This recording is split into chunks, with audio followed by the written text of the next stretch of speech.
to tune in. On Wednesday at 7 p.m. You are watching the Rosehill Show.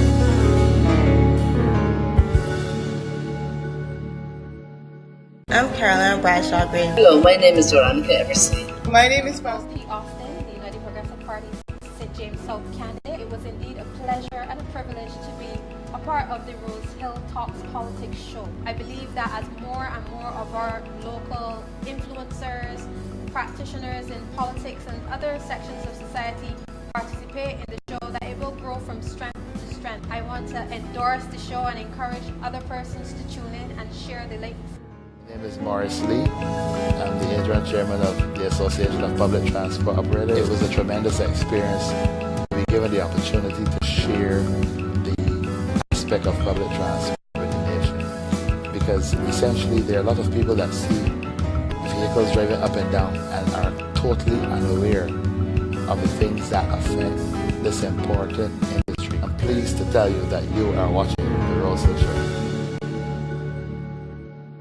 My name is Maurice Lee. I'm the interim chairman of the Association of Public Transport Operators. It was a tremendous experience to be given the opportunity to share the aspect of public transport with the nation. Because essentially there are a lot of people that see vehicles driving up and down and are totally unaware of the things that affect this important industry. I'm pleased to tell you that you are watching the Rosehill Show.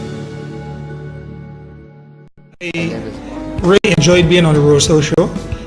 It was interesting. I have learned a lot from my fellow participants tonight, and I am now aware of several things that I probably would not have even thought about previously. As a youngster, it has educated me about how to be a real man within society and how to really raise my family.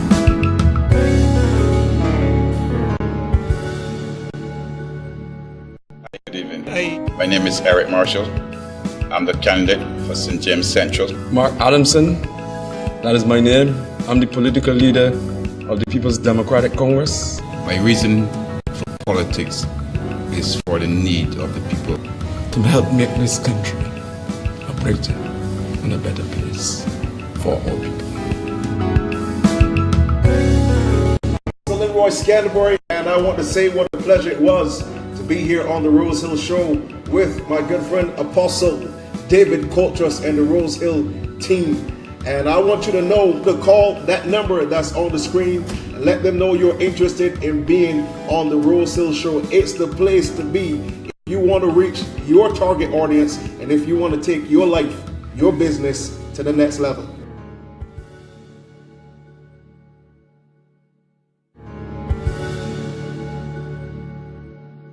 Hi, good evening. Good afternoon. My name is Chantal Brewster, and I have just a few persons here with me who were recently featured on the Rosehill Show. And I have Kailashi. Kai, come on in. How are you doing, Kai? I am doing great. How are you? I am great. And what do you think about the Rosehill Show? I think the show was actually really great when it was on it. I think it's serving its purpose of giving those persons that don't have a voice, a voice, right? Yeah. Being on that show, it was great, man. And how was your experience then, other than great? It was exciting, right? It was exciting. Just being in that environment, especially as an entrepreneur, in an interview, it brings things, to life. It was real. I love that for sure, right? And I think it's going to really impact network individuals as well. And there you have Kai Lashley, one of our featured guests on the Rosehill Show. And Kai, if you could describe the show in one word, what would it be? One word. I would say impactful. Nice. Impactful.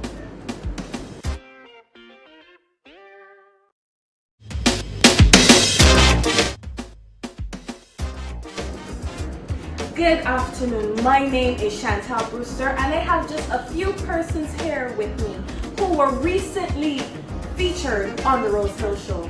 And I have Kailashi. Kai, come on in.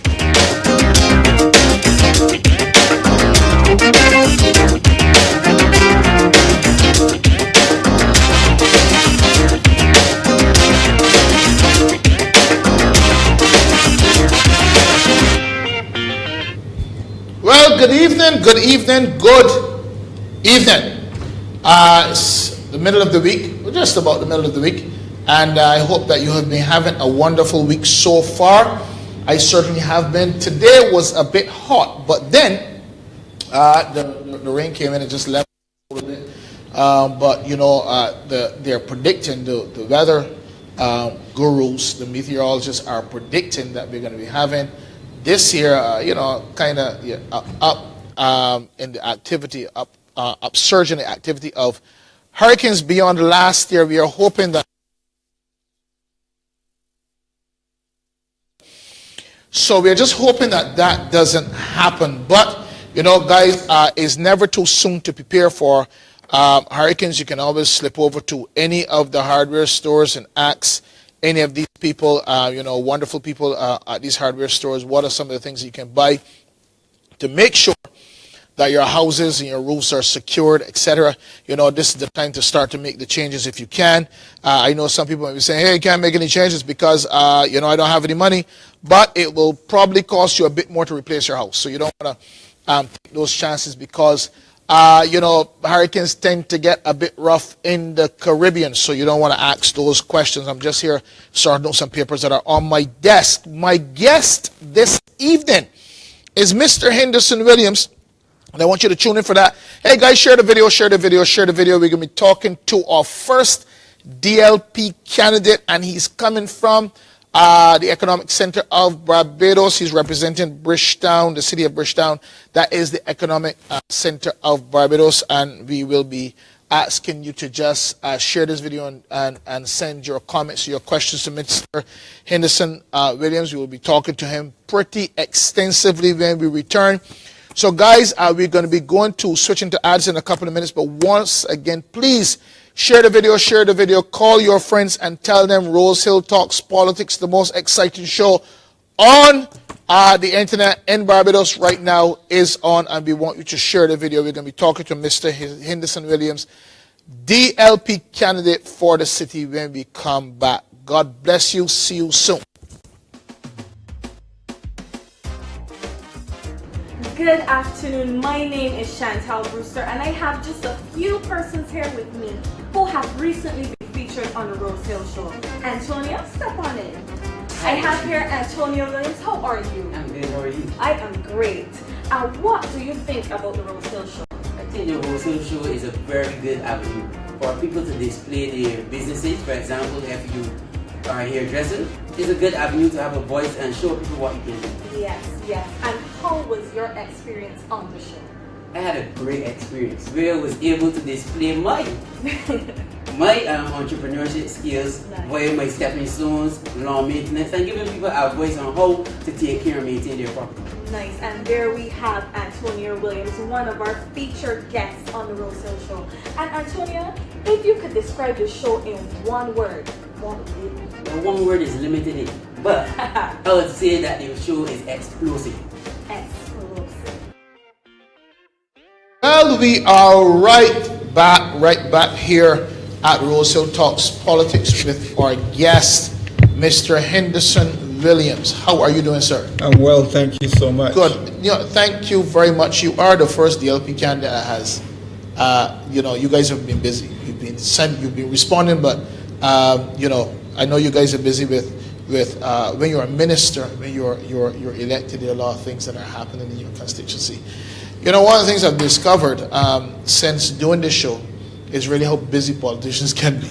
And it really and truly, you still have the rest of your life. Yes. When you get elected to politics, your family doesn't go away. In some instances, your job doesn't go away.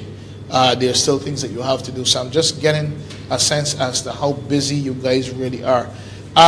So thanks for coming. I just want to officially introduce you to Barbados. This is Mr. Henderson Williams, the DLP candidate for the city of Bridgetown. And it's a wonderful city. He has a bachelor, oh my goodness.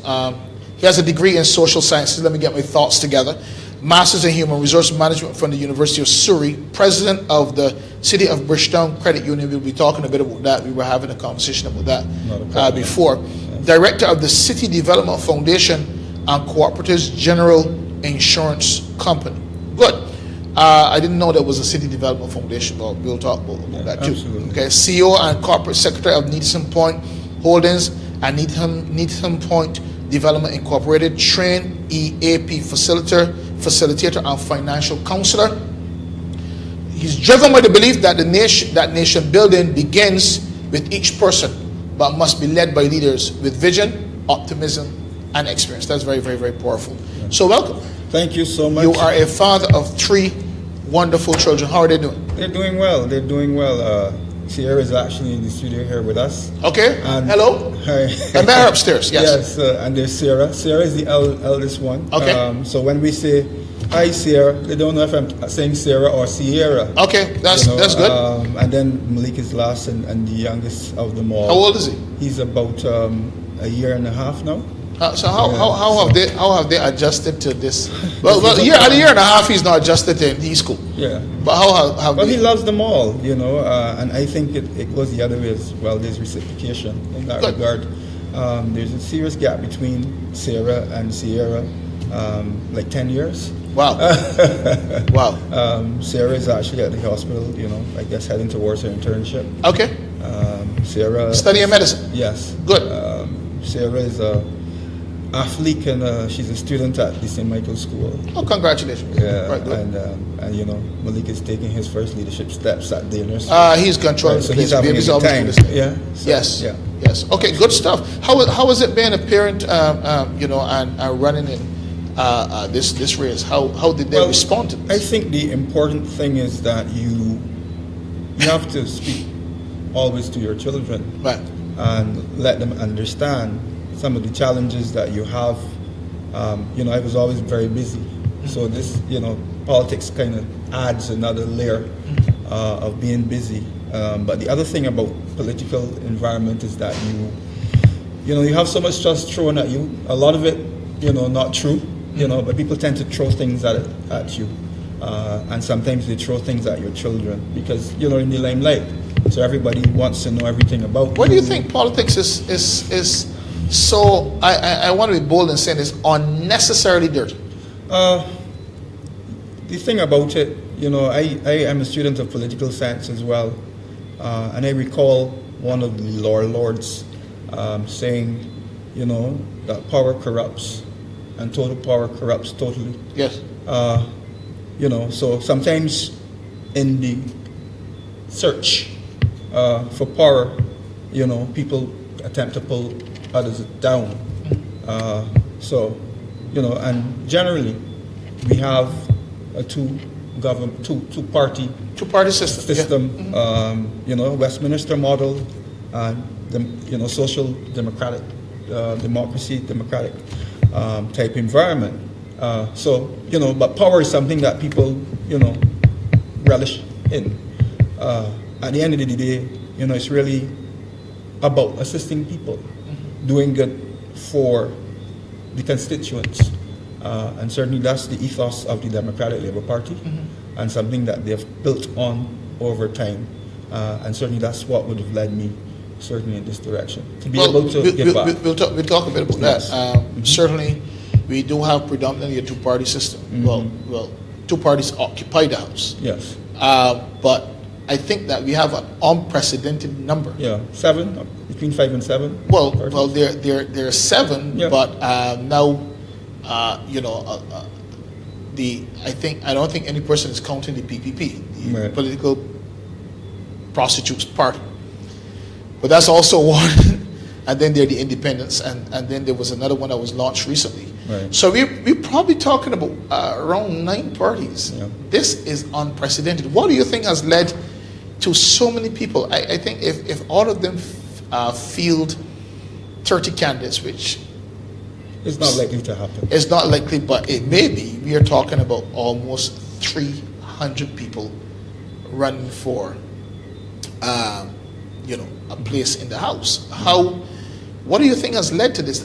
In my research, this has never happened. Mm-hmm. This has never, ever, ever happened. I think the most parties we would have had vying for elections, probably about 4, right? I think as far as my history carries me back, probably about 4. But to have almost 9 and the possibility that others may enter, because it's now becoming a thing, it seems. What do you think has led to this? Well, let's put it this way. Barbadians are now very educated people. Yes. Politics occupies a huge space in this country, as with every other country. And somebody commented at one point that the roads, is politics. The water is politics. Healthcare is politics. Schooling is politics. So effectively, the political environment really, and the political director, dictate or inform, is a better word, what happens in the country. And, democracy being what it is, it's important that we have, a strong opposition. And we live in a global economy. We live in a global society.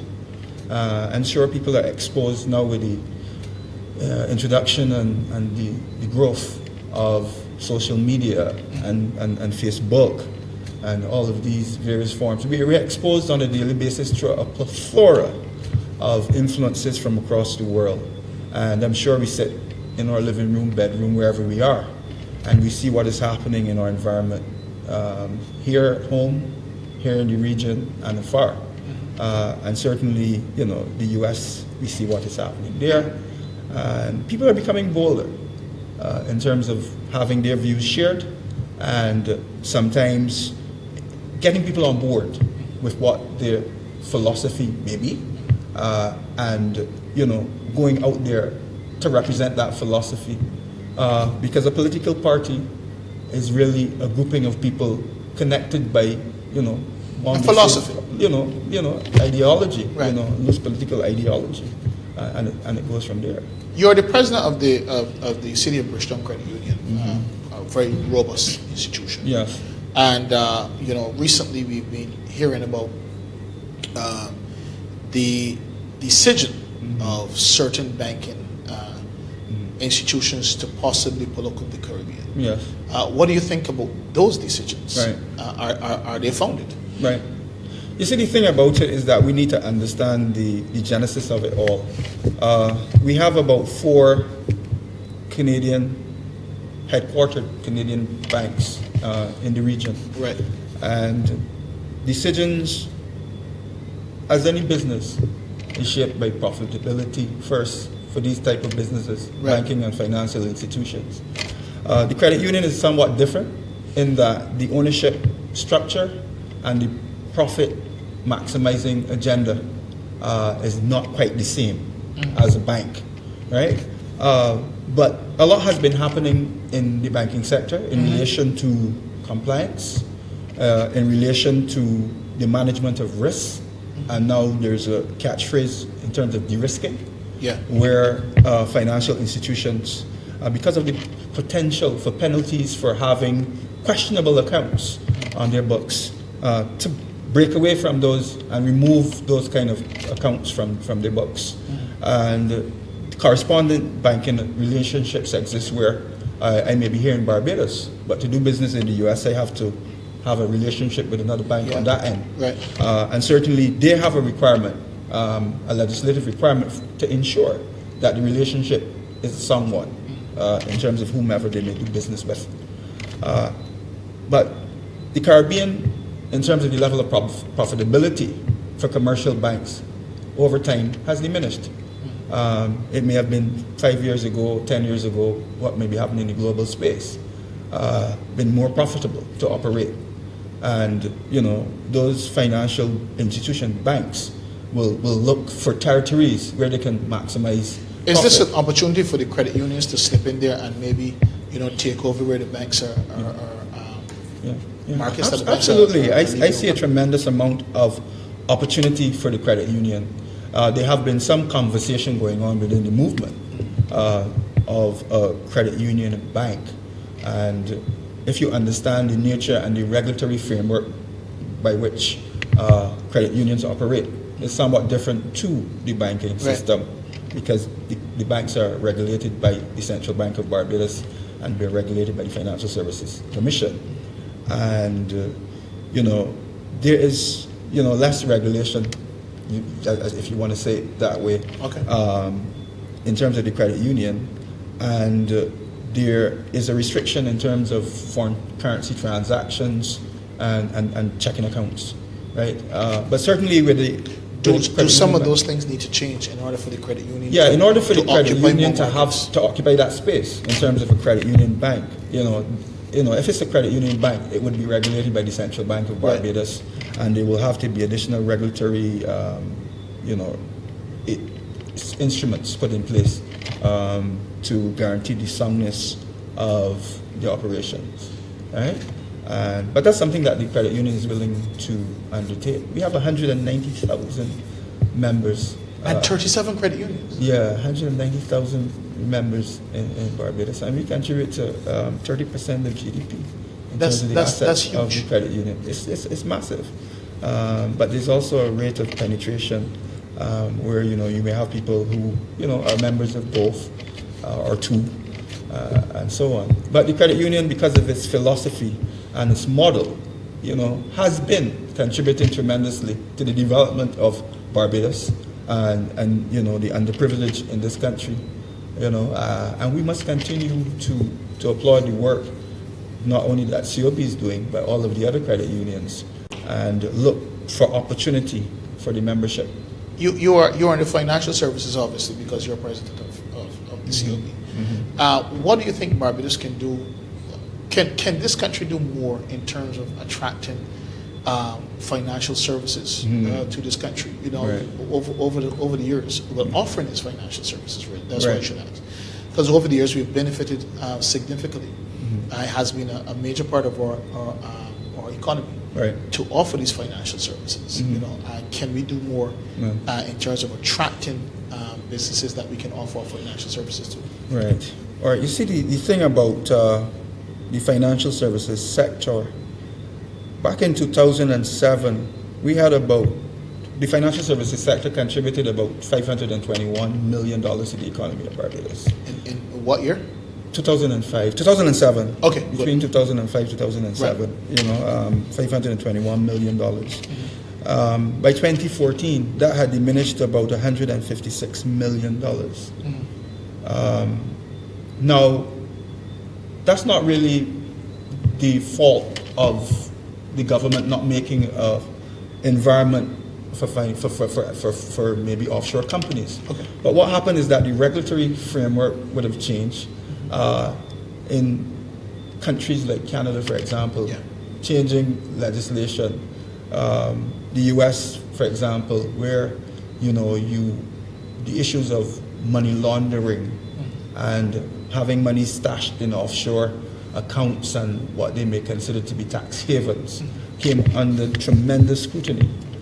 So companies would have had to weigh in to determine, is there a significant amount of benefit for staying in any offshore jurisdiction? Right. And some people decided, well, based on the fact that I will have to pay taxes, even double taxes, even if I stay in one particular territory, to return some of their business to home.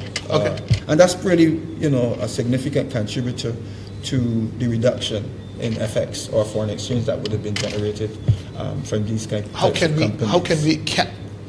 Can we recapture those glory days, and if so, how? Yeah, the challenge with those kind of scenarios is that you have to have a tax regime that is attractive to persons. When we look at, for example, the Arthur Lewis model of industrialization by invitation, let's look at that, for example, and it brought the Intels and so on to Barbados. Yes. We were and the CDS and the CDSs of this world.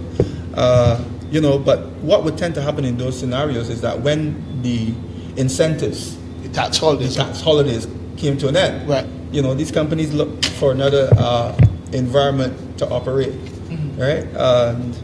Some of the times what happens is that we find these companies moving to low cost destinations. One may argue that Barbados is a high cost destination. Salaries are of a particular amount, and doing business, may be considered to be, relatively high, when compared with some other jurisdictions. Correct. But that's not something that I think that we should always be focusing on trying to mitigate, because if we start to do that, then we're going to be influencing the take home of regular Barbadians and people who are employed in those industries. What we offer instead is our expertise and our intelligence. Yeah, we are our IT infrastructure, yes, or the intelligence of the Barbadian worker, and so on. So those are the kind of things. So we need to look for high-skilled jobs rather than low-skilled, low-pay jobs. But just before I segue into talking specifically about Bridgetown, I did ask you this question upstairs. Yes. And I want you to speak on this. Why did you get into politics? I mean, you have a pretty good job, you have a family, etc. And and I always ask this of politicians. Yeah. Why did you get into politics? Why are you here? It's rough. It is rough, and as you said earlier, it affects your family. You have to prepare them, because people can be brutal, right? Why did you get into politics? Why did you decide to serve Barbados at this level? Yeah. Well, I think my journey started from college, because I did start with my associate degree in political science and law, and I got an introduction into political science and understanding the underbelly of politics and how it works. Starting from a theoretical perspective.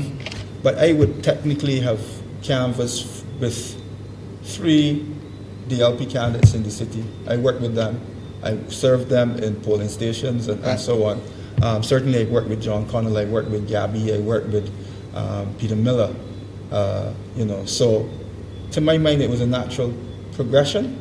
And when I moved, or when Chris, the Minister of Finance, moved across the road from me, and I worked with his campaign for 2 years, 2 elections. 2 elections, right? And it would have been. It was almost a natural progression. There you have it. Because I always wonder, as I said, why would a person decide to get involved? But from a perspective of understanding the political dynamic and what it is that you bring to a particular location. I was born in the city of Bridgetown. Oh! I was raised in the city of Bridgetown. I lived in King Street for more than 25 years. Wow. I lived in Hunt Street. I lived in Green Park Lane. Right? We lived in Bridgetown. Bridgetown is... Right? I've had, in terms of Baxter's Road, I have a restaurant on one end. And I had a clothing store and restaurant on the other end by Westbourne Shopping Plaza. You still have a restaurant? I had a snack bar. Can you cook? Yes, I can.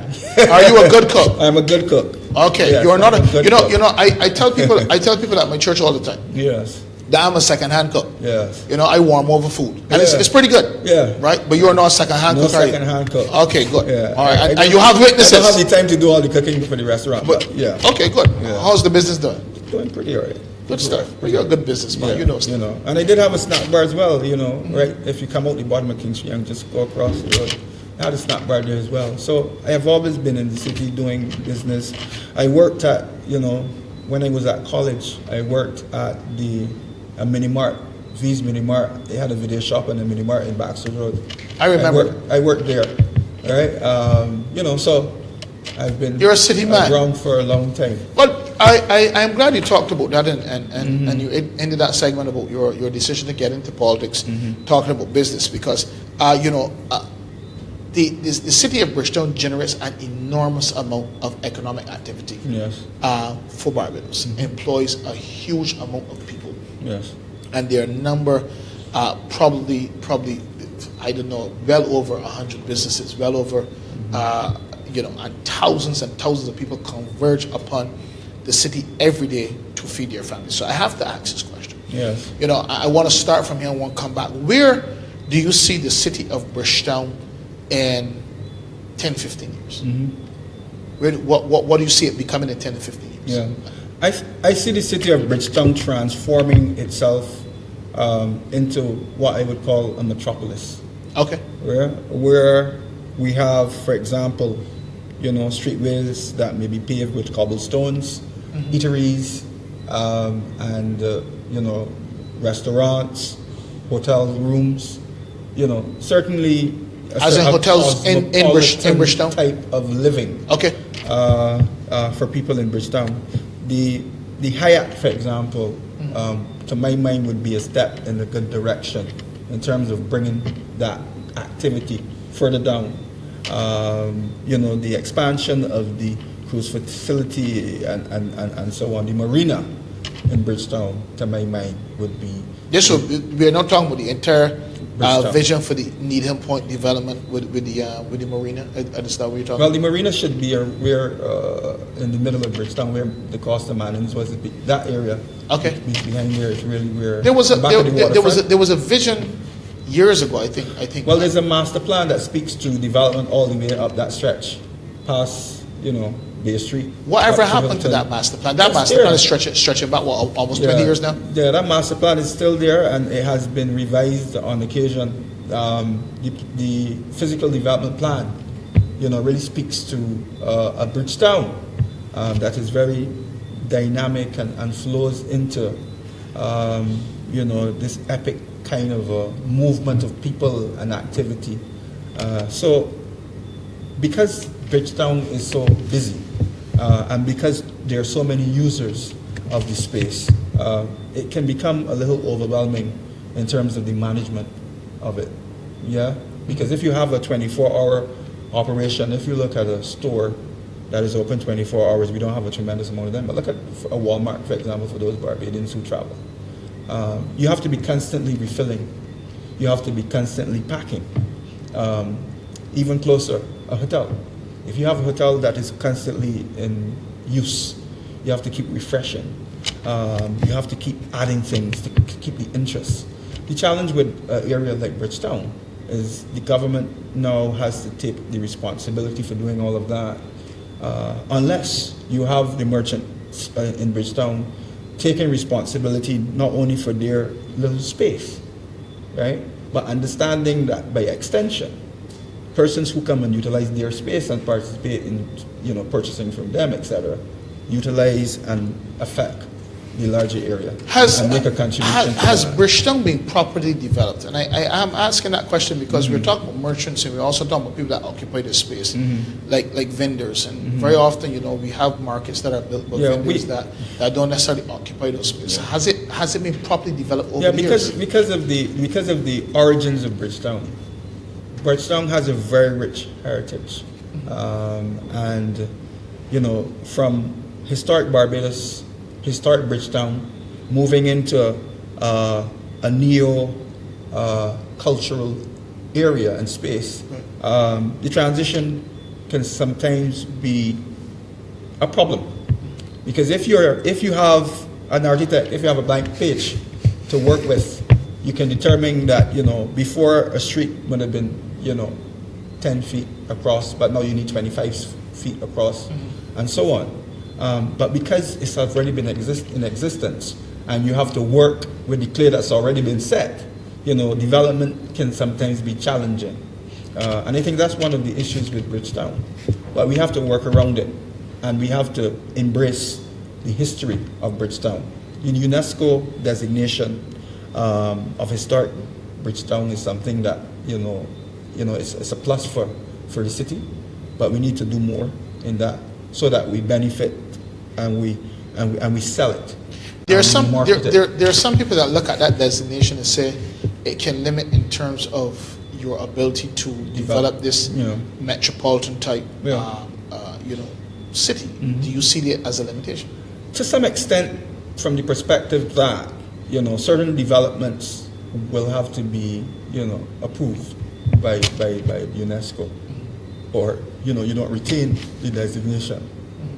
But the plan, to my mind, for Bridgetown, in terms of the physical development plan, does not interfere with that. What it does is it supports that rich heritage that exists in Bridgetown, and it continues to build on it. So I don't think that is really an issue or concern in terms of the physical development, because any good planner, understanding the historic value of Bridgetown, will build in, and add to what we have. So you spoke earlier about the size of the streets, and that's a real concern, a concern that cannot be at all alleviated, because you can't push down Care Shepherd, you certainly can't push down CIBC. Right. Even though the CIBC may not be in Barbados much longer, but you can't push down CIBC.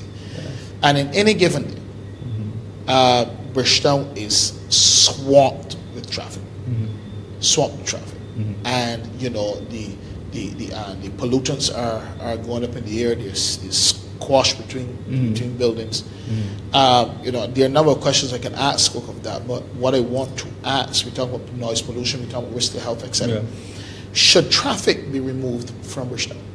I don't think that we need to go there, because if traffic is removed, it makes it sometimes a little challenging for people to access Bridgetown.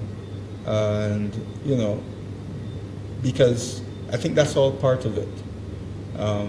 Traffic management is something that I believe we've not been doing a bad job of in Bridgetown. But if you can, for example, Swan Street doesn't have any vehicles. At one time, people drove up and down Swan Street, right? So I'm sure as the traffic management experts look at Bridgetown and come up with solutions for where there may be bottlenecks in the traffic flow, that we will come up with something that we can work with, because it's still important that we have a flow to the city. In time, there may be an opportunity to expand and go outside of the waterways. I recently had a conversation about somebody with regards to the operation of a water taxi. You know, that will take people out of Bridgetown, maybe to Spikestown or Whole Town, and to maybe Oysterstown. So we're coming up with creative solutions to the challenges that we face as we look to reinvent and renew the city of Bridgetown. I was having a conversation as well with a merchant, and he was of the view that at the macro level, the Sanitation Authority and the other governmental institutions are not doing a bad job of managing the environment. But if we had to pay a little bit more attention, maybe through what somebody might call a city council, where, you know, the persons who are actively engaged in managing and working in the environment can caucus and come up with recommendations, plausible solutions to the challenges that they face, and make those recommendations and implement those recommendations. You know, then we have a more direct focus on an area like Bridgetown. Well, you have a unique advantage, because as a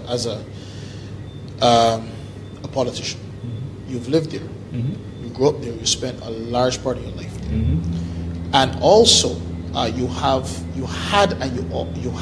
business there.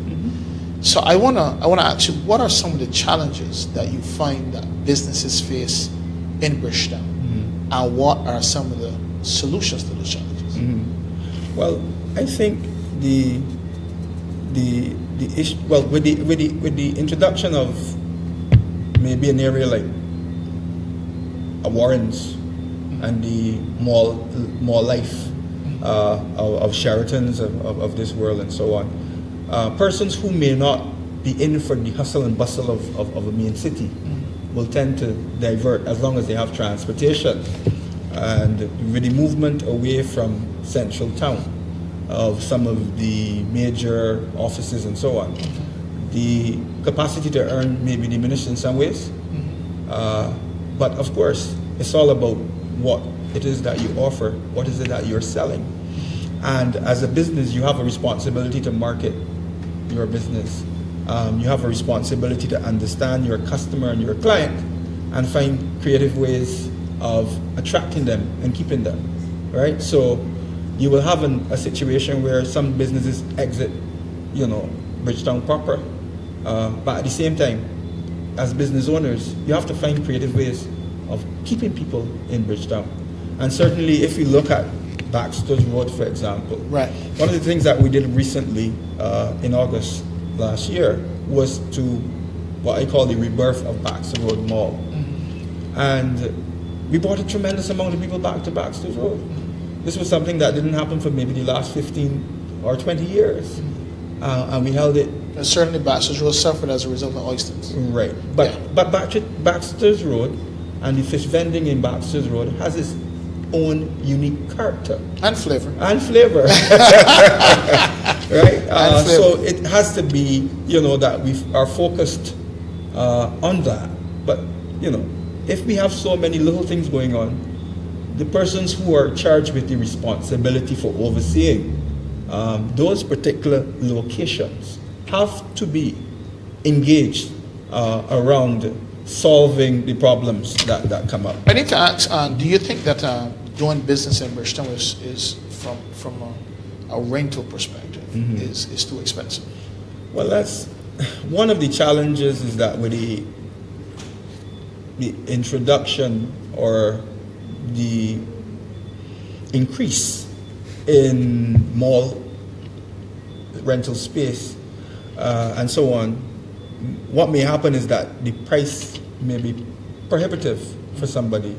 A young entrepreneur who want to get into clothes, for example, and they buy some clothes and they bring them into Bridgetown. You're challenged in that you have to sell enough clothing to make rent, and then after that make a profit, so that you can pay yourself. If you have someone working for you, pay that person. But there are scenarios, and there are landlords and landladies who are reasonable. It is true. And who will understand what is required. But it's also important that the person who's doing the business understand the challenge with that type of business. Can we go to a point where through the possible implementation of city councils, of a city council, that we can go towards the controlling of rentals, of rent? Rent, yeah. Yeah, do you think that that's a possible way forward? Well, that is quite possible if indeed the legislation provides for it, right? Immediately we don't have that kind of legislation that says, it's a free market. Yeah. And to some extent, it is permissible for people to conduct business in that way. But I think it's more so on the individual who's seeking out the opportunity. You have to understand from a budgeting perspective, from your business planning perspective, what is it that your business can sustain? Because if your business cannot sustain a rent of $2,000 or $3,000 a month, then you will not go in a space that will cost you that. Get into that business. Yeah. I wanna address the enhanced economic activity. And what's your perspective on this? With the exception of Christmas, Bridgetown pretty much closes around 5 o'clock. Yeah. Except if you're on Rosehill Street. Yeah. It closes around 5 o'clock. Yeah. Baxter's Road opens a bit longer, but there's not that much traffic. Do you think that the nightlife across Bridgetown needs to be enhanced or improved? Yeah, absolutely. Again, one of the considerations will be that of security and lighting. Bridgetown is way too dark. Yeah. Barbados is way too dark. But anyway. And then there's the cost of doing business. Based on who you have in terms of your complement of staff and so on, following all the bits of the employment legislation and so on. I think it's doable, and I believe people will come to Bridgetown, but it has to be a situation where a careful study is done to understand what is it that you are marketing and who it is that wants what you are selling. Because if you're marketing or selling something that somebody does not want, you're likely not going to have many sales. But I do believe that there's a market space, and for the issue is the hustle and bustle of the day. So there are persons who might be willing to come into Bridgetown, into maybe a 12 o'clock shopper, but it has to be a cultural switch and swing away from the regular. Let's say, for example, that a part of Bridgetown was designated as a duty-free zone, and that's something that has been articulated by the Minister of Finance, that certain sections of Barbados be treated as duty-free zones, because people come to Barbados to get duty-free. What are your thoughts on that? You think that that's something that's viable? Yeah, absolutely. We just need to have the proper infrastructure and regulation to deal with such an environment. And as long as we have that in place and we market to the rest of the world, come down to Barbados, for your duty-free shopping. We can have every a good year opportunity there. Thousands and thousands of tourists are parked in our deep water every year. Like clockwork. Yes. And most of them stay on the ship. But those that get off, several of them, pass through Bridgetown in coaches going outside of Bridgetown. Yes. Do you see a future where more of them, come into Bridgetown, and how do you imagine that we can possibly do that? Absolutely. Again, if you are selling a product, you need to understand the audience that you're marketing to and who you're targeting. What has been happening in terms of the cruise business, in terms of transportation, sometimes people employ even before persons get there, these coaches, and they have a planned agenda to go a particular place. So the cruise, the buses may come in, the coaches may come in and whisk them off in a particular direction, and they don't get the opportunity to explore, the greater Bridgetown. But again, that's something that you can work on in terms of looking at what it is that those individuals who are getting off of a cruise ship is looking for in terms of the experience, right? And make sure that you have that in place. Community tourism is something that's massive in this world.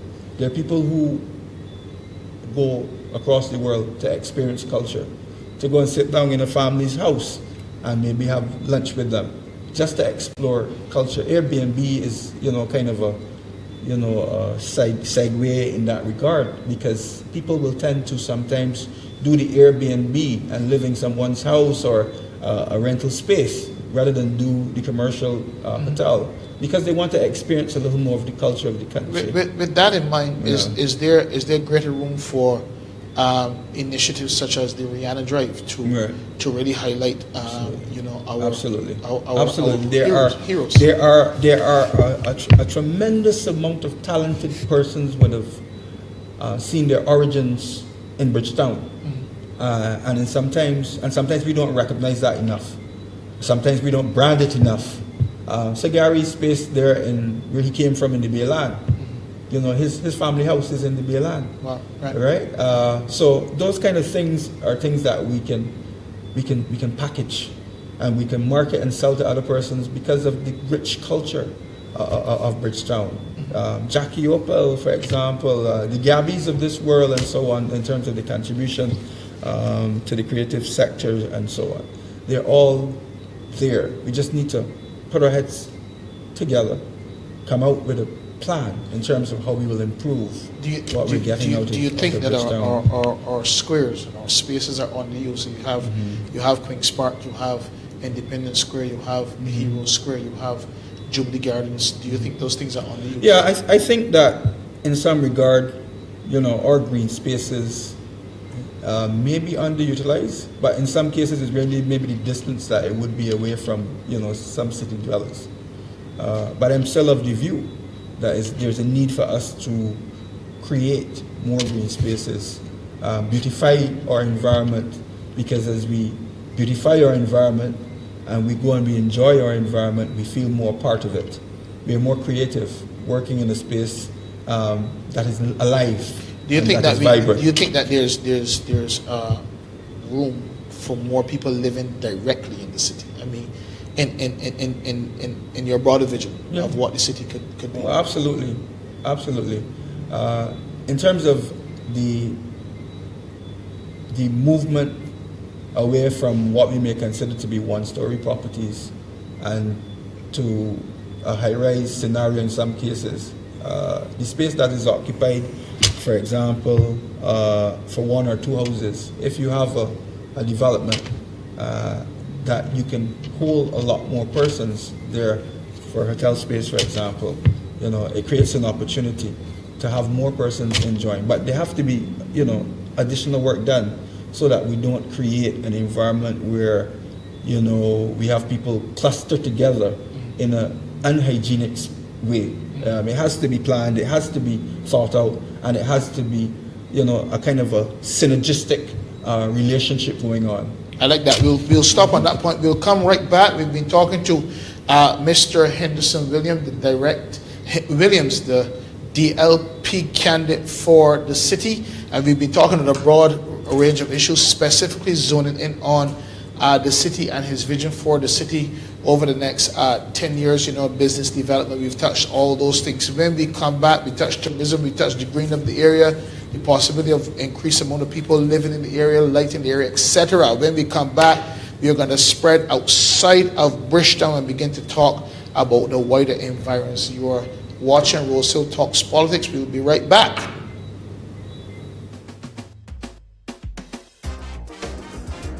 Good afternoon. My name is Chantal Brewster, and I have just a few persons here with me who were recently featured on the Rosehill Show.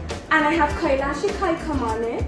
How are you doing, Kai? I am doing great. How are you? I am great. And what do you think about the Rosehill Show? I think the show was actually really great when it was on it. I think it's serving its purpose of giving those persons that don't have a voice, a voice, right? Yes. Being on that show, it was great, man. And how was your experience then, other than great? It was exciting, right? It was exciting. Just being in that environment, especially as an entrepreneur, in an interview, it brings things, to life. It was real. I love that for sure, right? And I think it's going to really impact network individuals as well. And there you have Kailashi, one of our featured guests on the Rosehill Show. And Kai, if you could describe the show in one word, what would it be? One word. I would say impactful. Nice. Impactful.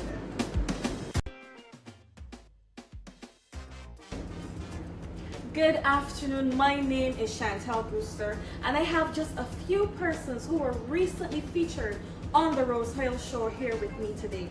First is Joycelyn Wong. Joycelyn, how are you today? I am fine, thank you. And yourself? I am great. And what do you think about this Rosehill Show? Well, I think the Rosehill Show is a unique tool for evangelism. That's how I see the Rosehill Show. In addition to being able to talk about your businesses, give your testimony, I do believe it's a unique tool of evangelism. Nice. And how was your experience on the show? I had a great experience. I was able to speak about some of the services that I offer. Some? And yes, some of them, because there are more. So to speak about more would have taken up the whole show. So, but I did have a good experience. I was able to, like I said, I was able to speak about some of these services, and that was a good opportunity to do so. Nice. So this is Joycelyn Wong, and she was one of our featured guests on the Rosehill Show. And Joycelyn, if you could describe the show in one word, what would it be? Unconventional. Unconventional. Linda Jones, and I've been on the Rosehill Show. It's been an exciting evening discussing the issues that are impacting women. It's not only informative, but also thought-provoking. What was impressive for me was the engaging host that we had and how he made us feel very comfortable. Continue to tune in. On Wednesdays at 7 p.m. You're watching the Rosehill Show.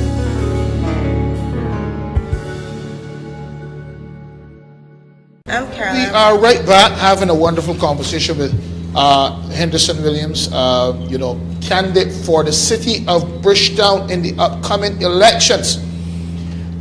He passed me this flyer here, very well done flyer. Real Thing Youth Rally. Real Thing Youth Rally. If we can get that, I'll talk about it afterwards as well.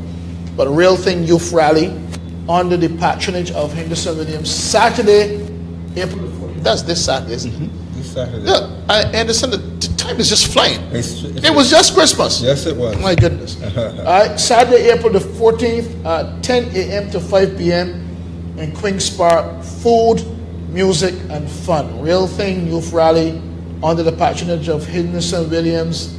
Saturday, April the 14th, 10 a.m. to 5 p.m. Queen's Park. Food, music, and fun. So, if you're in the vicinity, if you are not in the vicinity, it doesn't matter. Barbados is a small place, you can get here. Good. So, as I said before we went to break, we've been talking extensively about Bridgetown. And I want to press into some other areas because, sometimes they say that all that has to happen is that the rain drizzles and it floods in Bridgetown. And that's the case. And that's the case sometimes. And it affects business. It affects movement of people. You know, and it goes on and on and on. One, why does it seem as though it's a persistent problem? And what are your ideas to solve those drainage problems or those flooding problems in Bridgetown? Right. Again, I think we started at the right place in terms of understanding the historical perspective of Bridgetown.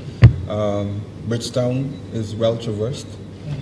Bridgetown has been in existence for a very long time, since the 16th century. Yeah, several hundreds. And we have some old infrastructure. When you attempt to... I want to hand you back. I'm sorry. I want to hand you back that. Yeah, fine. Right, I'll get it back later. Yeah, sure. When you attempt to make adjustments to an old system, it can be sometimes problematic. Shutting down Bridgetown to do anything in terms of drainage and so on is obviously a total headache. Yeah, it's going to be a headache. And the other thing about Bridgetown is that Bridgetown is built right about on the sea. Right on the sea. It is. Right? There are actually pieces of Bridgetown that actually was reclaimed land. So when you have that high water table and close to the sea, you're going to get issues. When you have issues in relation to the amount of persons who is actually existing in a small space, relatively, you will have issues. Sometimes indiscriminate dumping of plastics and so on. So I wanted to that's one of the things I want to, sorry for crossing, but one of the things I want to, God, people are nasty, man. They just throw things all over the place. Do you think that that's contributing to the issue? Yeah, again, let's put it this way. If I am moving around in a space that only 5 people traverse, and I take a position that is okay to dump a plastic cup in that space, and only 5 persons traverse that space in a week, you may not have the same effect as if you have 3,000 or 4,000 traversing that same space and determining that I'm going to drop a plastic cup. So you get the point. Where there's high traffic, when there's high activity, you would likely have a greater sense of an issue in that kind of environment. And certainly that's one of the things that we've been doing. So we'll talk a little bit about the cleanup that we've been doing in the city for the last 18 months. But let's go back to the issue of flooding in Bridgetown. We are now embarking on a program to improve the road infrastructure in the Orleans, for example. The 8th Avenue in the Orleans, can flood when the rain falls. But because of the closeness to the water table and the sea, and when we have a high tide, the water tends to come into what we would normally use as our drainage system. And then when we fill that up with plastics and all kind of other matter, it makes what may be a regularly okay drain a problem. And again, because of the amount of volume that we have, so that is really a concern, and we're working to resolve those issues. Do we need to re-educate our people in relation to the impact of their behavior on the environment? Absolutely. And what we've been undertaking to do is to go into the schools. We've been into Wesley Hall School. We've spoken at St. Ambrose School with the Environmental Club. We actually developed, this is the City Development Foundation, kind of a bookmark for kids in terms of the environment, recycling, reusing, care for dumping things and disposing of things in the correct way, so that we educate the young ones and engender a sense of pride in your environment, and we do the correct things. We also donated to them some garbage cans so that we, know where to put the garbage, and we're putting some incentives in place, fun stuff for them that you can benefit by doing the right things. You were speaking. Go on. I'm sorry. Incentivize the right habits. Then effectively we have more impact on our environment. You were talking about your cleanup effort over the last 18 months. Tell us about that. Yeah, our cleanup started in the New Orleans some more than a year ago, and we said that we would cover the entire city, and bit by bit we've gone through the majority of the city. And we have like maybe 1 or 2 more stops, and we would have covered the entire city. How huge a task has this been as you've been? We have been doing tons and tons of garbage at the fill in terms of, because of the, we don't do the regular municipal or household waste, but what we do is the bulk waste, the beds, the chairs, the tree that was cut down but nobody moved, the washing machine. People are just throwing these things outside. Yeah, most people keep them in the yard if they can't get, or pay to get it removed, or they haven't gotten around to pay someone to remove it. And it refreshes the area when we do that.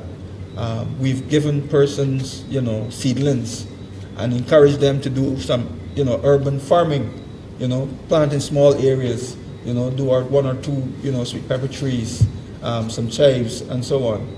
Take an interest in your environment. How do I make my yard, a nicer space, that I would get up and want to head out there the first thing when I wake up in the morning. But the environment, others have come along and really has been doing some of that stuff, but that's fine, Is the garbage collection regularly enough in the city for Well, based on some of what we have been hearing as we move around, there may be some challenges in that regard, in terms of the regular nature of the collections.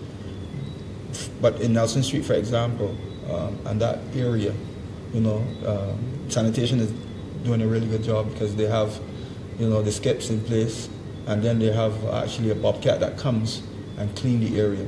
Again, areas that are largely utilized with a whole lot of people coming in, you have to pay more attention. And if you have a little bit of pressure in terms of your trucks and so on, it can be a challenge. But life is about challenges and finding solutions. I honestly believe that. Yeah. One of the things that I mentioned to you when we were before we started the program is when you look at the constituency of the city of Bridgetown. Yes. It has a large, or maybe an inordinately large, or disproportionately large population of people who are living either close to or below the poverty line compared maybe to other constituencies. Yeah. I am not sure if the city of Bridgetown, by and large, has attracted really the wealthy. Just so you have the lower middle income and the poor predominantly in Bridgetown. As you look at that demographic, what are your intentions to maybe lift those individuals from their current economic status to a higher economic status? Well, that's where I came from. That's where I spent a large portion of my life. So I understand the issues that exist there. For a large portion of my younger life, we didn't have a inside toilet when I was younger, and then when I moved out, at 18 or 20, the house that I went to in Lynch Village, this is just right. The house is no longer there. It didn't have an inside toilet, so we had to navigate those challenges.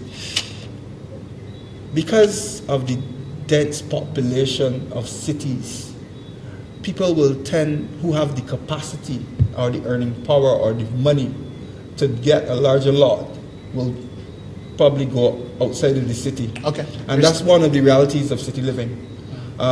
So persons who may not be able to do better will probably stay in a smaller space, right? Because of the interest in city life and the closeness to everything, people will gravitate to the city as well. There are a lot of people who moved in the city from different rural areas, but you'll have that. But one of the issues in relation to the pit toilet scenario, outside of not just having the capacity to build on a water toilet in the house, is the fact that sometimes where these individuals live, where people dwell in the city, they don't own, they may be renting, they don't own the space, right. And sometimes it may be a tenantry owned by someone else, and they don't have permission to, because they don't own it, to build onto the thing or create. They have a chattel structure, and they don't have the permission to do a permanent structure in terms of a wall structure. And some of that really is maybe legal issues, because you start maybe that you come and you live in a house, but you don't really own it. And sometimes when you have the institutions like the Urban and Development Commission come in and trying to assist, one of the things that they need to ensure is that whomever they're assisting or whatever they're doing, that they're doing something that's legal. And they may not have the legal right to build on a property or put a structure on a property where the owner of that property has not agreed to it. Is there a great degree of squatting going on in the city? There's some of that. And the squatting may not have happened last year or year before. It may have happened like 15, 20, 30 years ago. But because the relationship has not yet been regularized, the structure is there, but yet the individual has not perfected title of the property.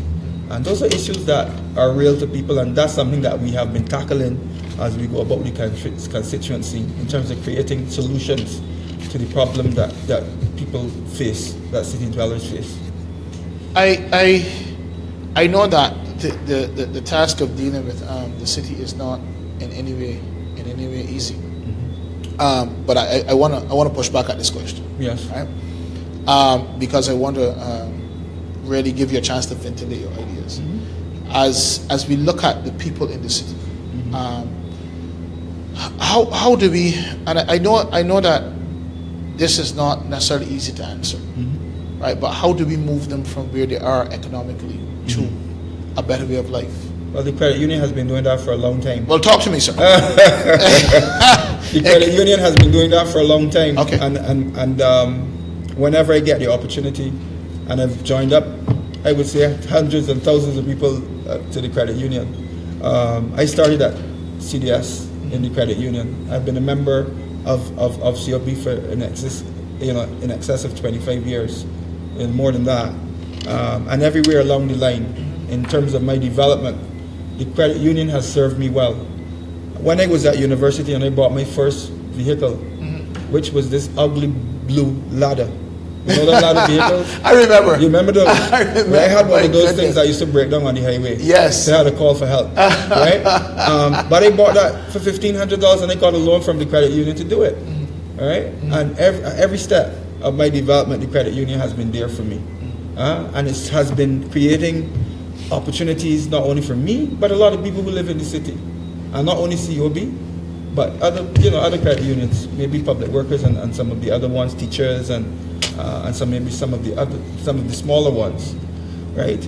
I want to be able to create financial solutions. I'm trained in financial counseling, so right. I have that, that I can assist people in terms of understanding how do you manage your finances and how do you get to actualize and recognize some of the things that you want to accomplish. One may argue that you have to have some kind of income or substantial income to be able to accomplish certain objectives. But you plan by having smart goals. You have to have goals that are specific and realistic. The creation of job opportunities for individuals. HR specialist as well. And, I have worked, and I've hired thousands of people. I worked at Shafet, for example. And, a lot of persons we employed, and a lot of them joined up as well to the credit union, and they understand the magic, and I say magic loosely, of working within a system like the credit union that's going to work with you to reach your goals. And again, you said we're going to get back to the rally. For sure. Some of the things that we've been hearing, people don't want a handout. I was up Nelson Street last night on the block. They call it 106, having a chat with the guys. They don't want a handout. They don't want a politician turning up, just before elections and saying, hey, take this $100. Hey, take this $500. Hey, take this $1,000. I need your vote.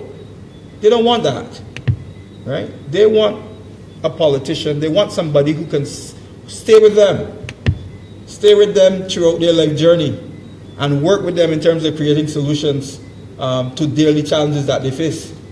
Right? So that's the kind of politician that is required in the environment like that. So it's really about working with people, to find solutions to the complex problems that they have. Some people may fall below the safety net, and there are institutions within government, social services that should be there to assist. But a part of that is to have an entrepreneurial spirit and look for opportunities in terms of how you can improve, your life, how you can make things better for your family. I was, working as a manager, and I was planting lettuce. Right. I have pigs. I still had the stores. One may argue, or some people may ask me, but why do you work so hard? You're a CEO, you get a good salary, you don't need to be doing pigs, you don't need to be having a farm, you don't need to be having a restaurant, you don't need to be doing all those things. But, the challenge of doing those things is what appealed to me, right? And helping persons. I was a mentor for the BYBT, which is the Barbados Youth Entrepreneur program, where we look at young people with programs in terms of how they can advance themselves, little businesses, and help them to move it and take it to the next level. So that's something that I have a lot of time for. This exactly, I was actually going to ask you that, and I want you to, if you can, develop that point, right? What kind of programs do you see yourself putting in place as you traverse the city of Bridgetown constituency? Yeah. What kind of programs do you see yourself putting in place that would meet the needs of these young people who are saying, we don't want a handout, we want an opportunity? What kind of programs do you think? Well, some of the things that we have been doing, we have approached Cosington Trust through the City Development Foundation for 100 acres of land. The trust owns a lot of land. Okay. And what we propose to do there is to break that 100 acres down into lots. So we could have 100 farmers, for example, with an acre lot. Shared resources, shared technical assistance in terms of technical knowledge, group or bulk buying, so that if you're doing tomatoes, we can bulk buy tomato seeds and so on, so that people can do. And this is specifically for individuals in the city? Yes. Okay. Specifically for individuals in the city. We have been preparing persons for work through what we call, personal branding, a workshop that we did for people in the city. What is your brand? What are you selling? How do you market yourself? What is it that you're offering to a prospective employer? Those kind of things, and how do you sharpen your brand, right? Hospitality training. We have modules for training in hospitality. That's where the jobs are at. So we start people by letting them understand maybe housekeeping, front office, waitering, and so on, so that you're prepared that if the opportunity comes, you have the skills, right? We are also partnering with the Vocational Training Board to extend, the entrepreneurship and space in the city where young people can go and get trained up, maybe in tiling, cabinet making, masonry, etc., etc., etc. So there are opportunities and institutions. A part of what we do, as will be happening on Saturday, is that we're going to be sharing with young people, these are some of the avenues that you can go and get trained up. These are some of the things that the city development will be doing to help you on your journey. We have a program called the Young Fathers Program, and I believe that may excite you, where we have been looking at, some of the issues with parenting, some of the issues with families, and we recognize that if we have good fathers, effective parents in the households, it makes life easier for everybody. It makes life easy for mommy, it makes life easy for daddy, and it certainly makes life easy for those kids. It is true. So our Young Fathers program is about helping fathers to understand what are the skills that this is the program that's currently going on? Yes, we're actually building this program. Okay. And we actually have been actually touching some young fathers. Right. What is it that will make you, a better dad? Right. Right. So if you're a better dad, then you become a better husband or a better boyfriend, and so on. what are some of the entrepreneurial skills that you can acquire, right? The career counseling, right? And then element of support, because sometimes one of the issues is that it's not that we don't want to, but we don't have, so we can't provide for baby when baby needs pampers. We can't provide for baby when the baby needs milk, and then it can become a problem, right? It can become a problem. So if we help daddies become better dads, and we use live examples real life examples of people in the community who we consider to be good fathers, not perfect people, but good dads. Good. I wanna ask. I have to ask you this. Because I want to maximize our time. Two of the largest providers of healthcare are smack dead in the center of your constituency, being the Sir Winston Scott Polyclinic and the QEH. You don't get any larger than that. No, that's right. What is your take on improving those two institutions to better offer health care? I'm not going to ask you to speak to the wider Barbados. Right. Bridgetown is the catchment area of Sir Winston Scott. So maybe we should talk about that. Right. But what is your vision for improving those two institutions to provide better health care, particularly for your constituents? Because you can't ignore, even though there is a Minister of Health, right? They do serve your constituents. Oh, absolutely. So what is your vision for improving? Let me start here. Even the persons who can afford to pay for health care in Barbados end up at the QEH hospital if they're in emergency. That's right. Right? So the Queen Elizabeth Hospital and the polyclinics system in Barbados is under a tremendous amount of pressure. It is. Right? Primarily, it's a free service that is offered, and we are ranked in terms of healthcare within the top 10 in the world. Right? So I want to really commend our healthcare providers for the excellent job that they continue to do in servicing the population of the city. Most persons will go and, you can be guaranteed that you will be served at the polyclinic or the QE hospital. Right. I think the challenges sometimes is because there's such a demand on the services. It could be a long wait. We may not always be able to provide every single bit of medication that is required. But certainly the view of the government is, if I have to give up something else in order to save a life and to provide the medication that is required to do that, then the focus will be on doing that. So my view would be to work with the Minister of Health and certainly the health officials in the city to ensure that we deliver top care. I mean, there have been situations where someone may have made an inquiry, I call it an inquiry, about a bit of medication that was not available and that was critical.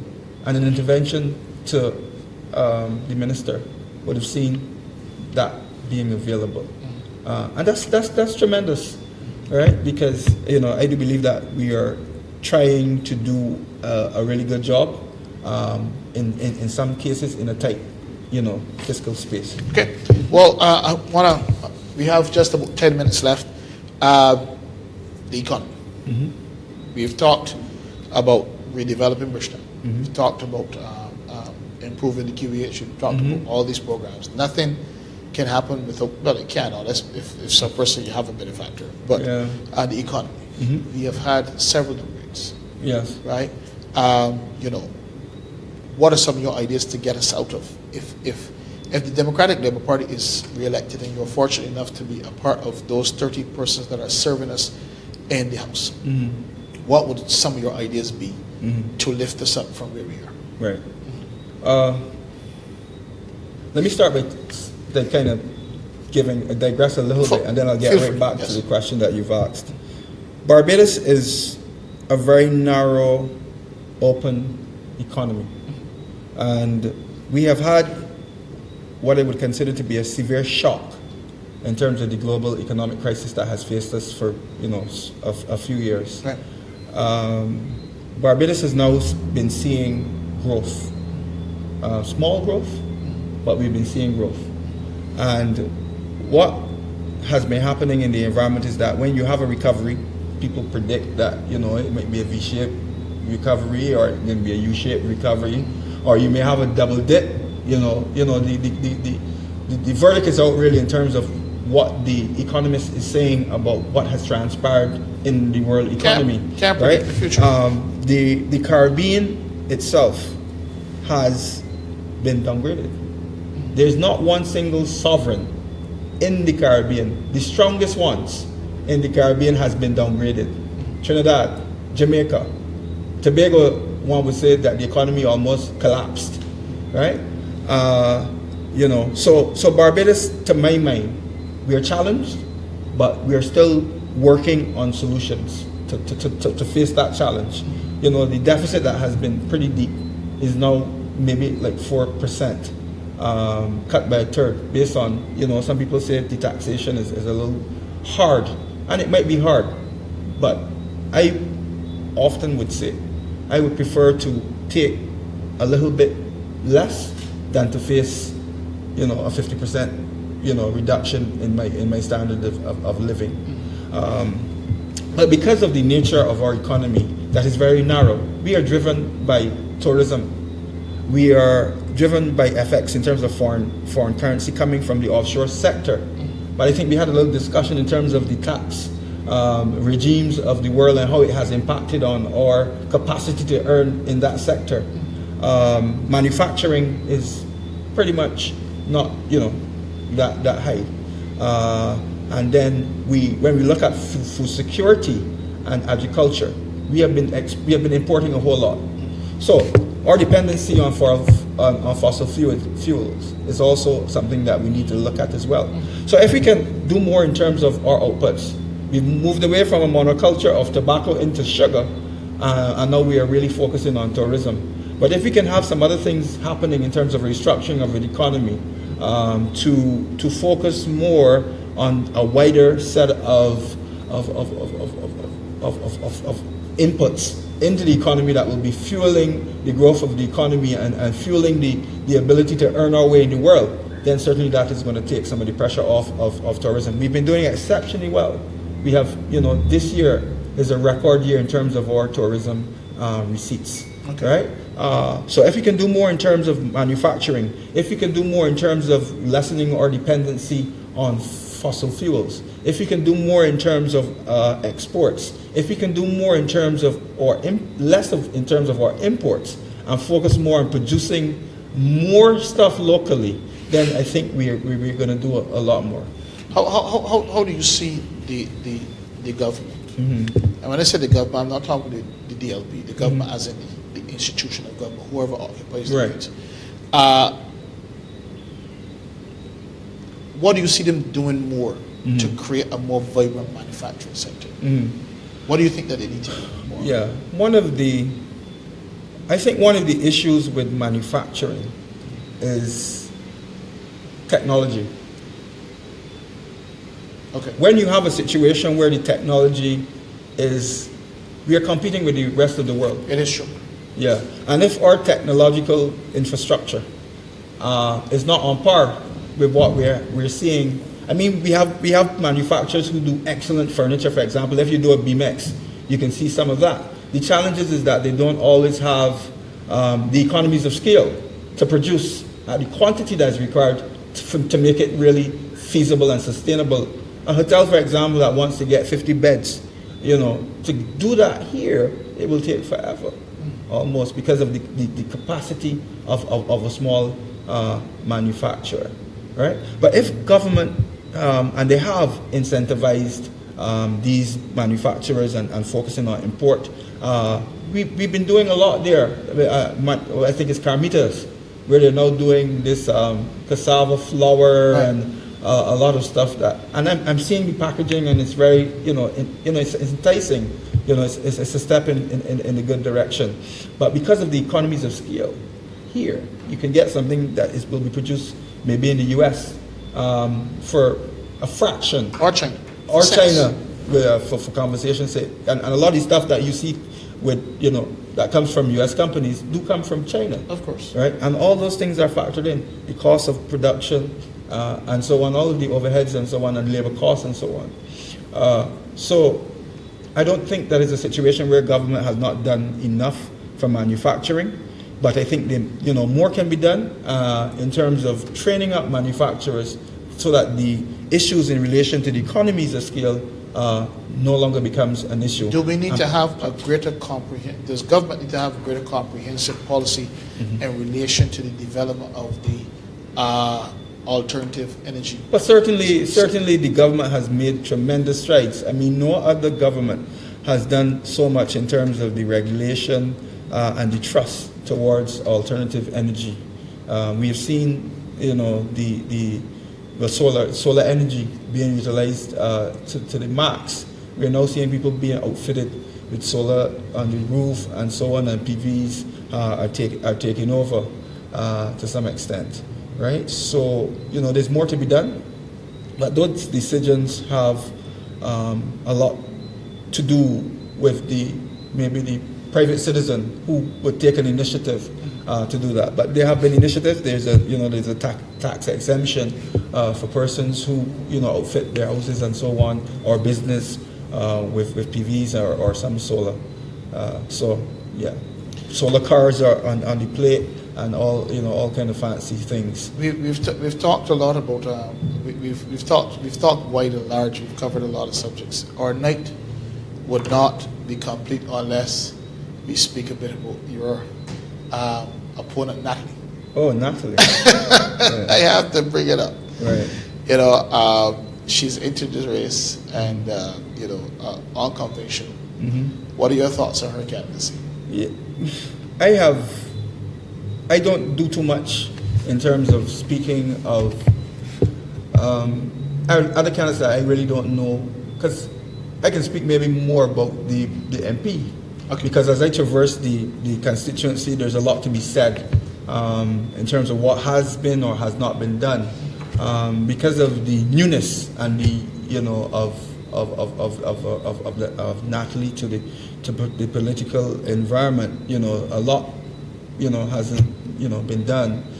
My track view, record. In terms of the track record, my view of it is, if there's anyone, be it 4, 5, 6 persons that can come and have a genuine interest in terms of adding value to the lives of people in the city of Bridgetown, I welcome you. I welcome you because at the end of the day, if you do things that will be beneficial to the residents, then it will benefit them, right? Ultimately, there can only be one representative, right? And at polling day, they will make the determination. Yeah, good answer. So I said I will speak a bit about your flyer. Yes, the flyer. okay. All right. So as we come to a close, I want to thank Mr. Henderson Williams. Sharp photo. I like this. Yes. All right. Going to be on Queen's Park on Saturday, starting from 10 a.m. to 5 p.m. Food, music, and fun. Special appearance. I didn't see this though. Special appearances by popular artists, including Mikey. So the real thing, youth rally on the patronage of Henderson Williams, Saturday, April the 14th, 10 a.m. to 5 p.m. Queen's Park. He asked me to mention this, to give him the honor of doing that. We like to treat our guests well. It's very important. And it's really about the young people, because they're the persons who initiated this. An opportunity to listen. We have a lot of young people who are just going to be talking about the environment in the city. Oh, that's what this is about. Yeah, they're going to be talking. It's going to be fun, but they're going to be young people. They're talking about what it is that they want to see in their environment and how they believe that individuals can contribute. Because believe it or not, young people have a lot of solutions to the problems that they face.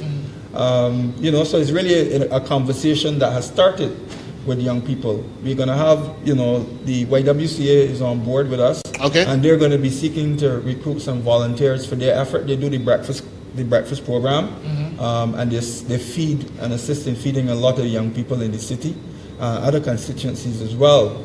But their volunteer effort is something that, they've been doing a wonderful work across Barbados, and they're going to be doing a recruitment there. We're going to have kind of like a career kind of space where you can actually come and sign up where you say what it is that you would have done, express your interest, and we have that information, and then we go on a search to see how we can match you with the post that you desire.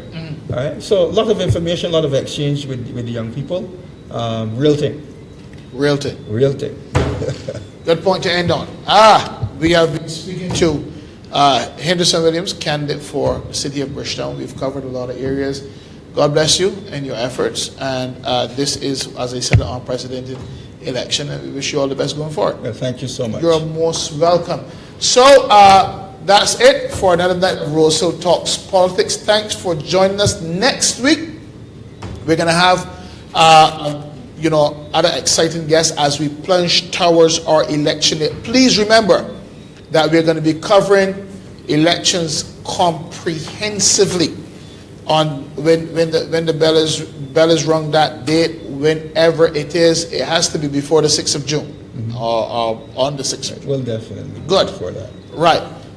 You said it will definitely be before that. He smiled. Okay, so we're taking that. It will definitely be before the 6th of June. We don't have a lot of time before the 6th of June. Good. So get yourself ready mentally, etc. On Rosehill Talks Politics. We try to expose as many candidates as possible so you can make an informed decision. That's what we are about. That's our intention. We are not political.